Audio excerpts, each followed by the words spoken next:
I'm a relationship builder. When you think of a relationship builder, don't you just automatically think architect? Probably not. That's because most people think architects design buildings and cities, but what we really design are relationships.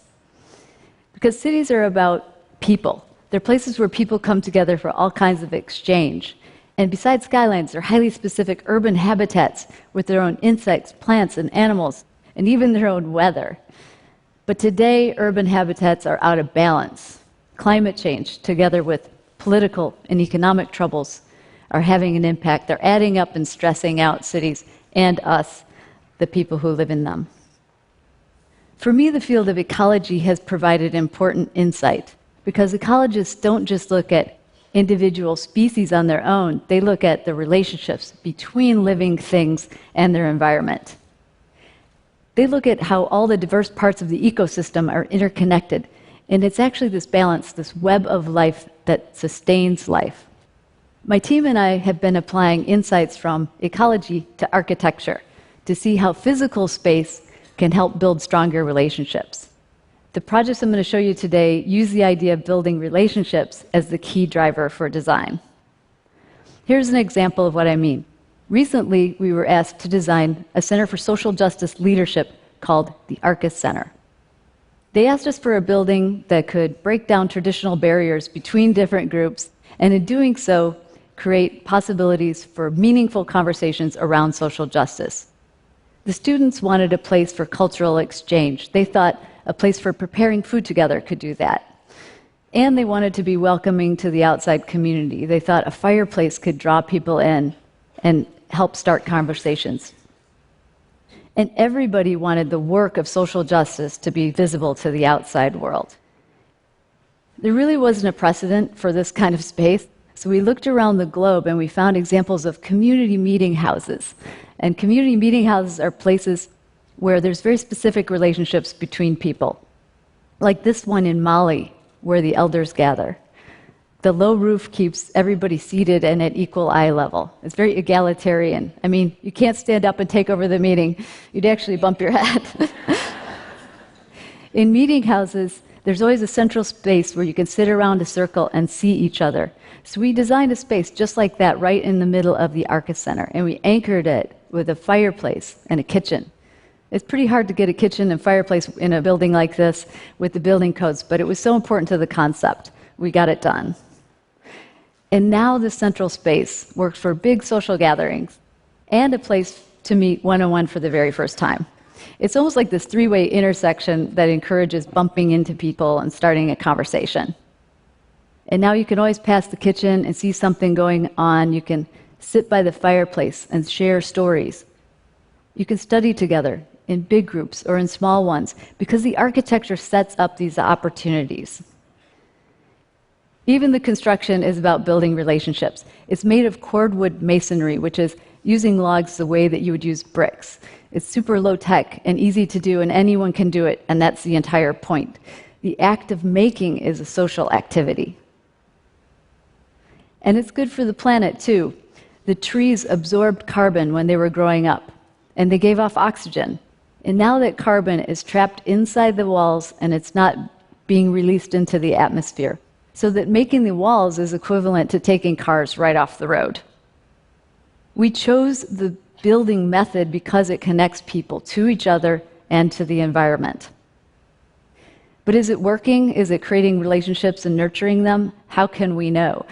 Well, more and more people are coming here for one, and as a result of the fireside chats and a full calendar of programming, people are applying for the Arcus Fellowships. In fact, applications have increased tenfold for the Arcus Fellowship since the building opened. It's working. It's bringing people together. So I've shown how architecture can connect people on this kind of horizontal campus scale, but we wondered if social relationships could be scaled up, or rather upward, in tall buildings. Tall buildings don't necessarily lend themselves to being social buildings. They can seem isolating and inward. You might only see people in those awkward elevator rides. But in several major cities, though, I've been designing tall buildings that are based on creating relationships between people. This is Aqua. It's a residential high-rise in Chicago, aimed at young urban professionals and empty nesters, many of them new to the city. With over 700 apartments, we wanted to see if we could use architecture to help people get to know their neighbors, even when their homes are organized in the vertical dimension. So we invented a way to use balconies as the new social connectors. The shapes of the floor slabs vary slightly, and they transition as you go up the tower. And the result of this is that you can actually see people from your balcony. The balconies are misregistered. You can lean over your balcony and say, "Hey," just like you would across the backyard. And to make the balconies more comfortable for a longer period of time during the year, we studied the wind with digital simulations.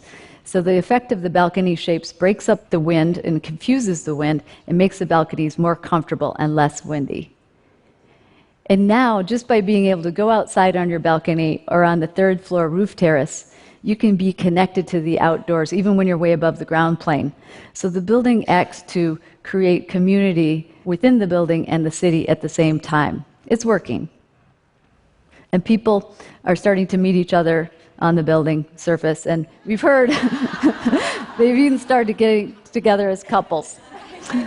But besides romantic relationships, the building has a positive social effect on the community, as evidenced by people starting groups together and starting big projects together, like this organic community garden on the building's roof terrace.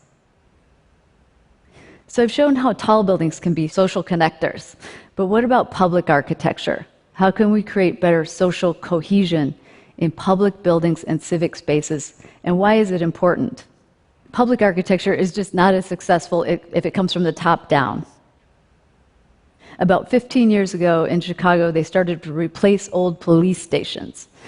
And they built this identical model all over the city. And even though they had good intentions of treating all neighborhoods equally, the communities didn't feel invested in the process or feel a sense of ownership of these buildings. It was equality in the sense that everybody gets the same police station, but it wasn't equity in the sense that responding to each community's individual needs. And equity is the key issue here. You know, in my field, there's a debate about whether architecture can even do anything to improve social relationships. But I believe that we need architecture and every tool in our toolkit to improve these relationships. In the US, policy reforms have been recommended in order to rebuild trust. But my team and I wondered if design and a more inclusive design process could help add something positive to this policy conversation. We asked ourselves simply, can design help rebuild trust? So we reached out to community members and police officers in North Lawndale. It's a neighborhood in Chicago where the police station is perceived as a scary fortress surrounded by a parking lot. In North Lawndale, people are afraid of police and of going anywhere near the police station, even to report a crime. So we organized this brainstorming session with both groups participating, and we came up with this whole new idea for the police station. It's called polis station, and polis is a Greek word that means a place with a sense of community. It's based on the idea that if you can increase opportunities for positive social interactions between police and community members, you can rebuild that relationship and activate the neighborhood at the same time. Instead of the police station as a scary fortress, you get highly active spaces on the public side of the station. Places that spark conversation, like a barbershop, a coffee shop, or sports courts as well. Both cops and kids said they love sports. These insights, they came directly from the community members and the police officers themselves. And as designers, our role was just to connect the dots and suggest the first step. So with the help of the city and the parks, we were able to raise funds and design and build a half court right on the police station parking lot. It's a start, but is it rebuilding trust? But people in North Lawndale say that kids are using the courts every day, and then they even organize tournaments like this one shown here, and once in a while an officer joins in. But now they even have basketballs inside the station that kids can borrow. And recently they've asked us to expand the courts and build a park on the site. And parents report something astonishing. Before there was fear of going anywhere near the station, And now they say there's a sense that the court is safer than other courts nearby, and they prefer their kids to play here. So maybe in the future, on the public side of the station, you might be able to drop in for a haircut at the barber shop, or reserve the community room for a birthday party, or renew your driver's license, or get money out of an ATM. It can be a place for neighbors to meet each other and to get to know the officers and vice versa.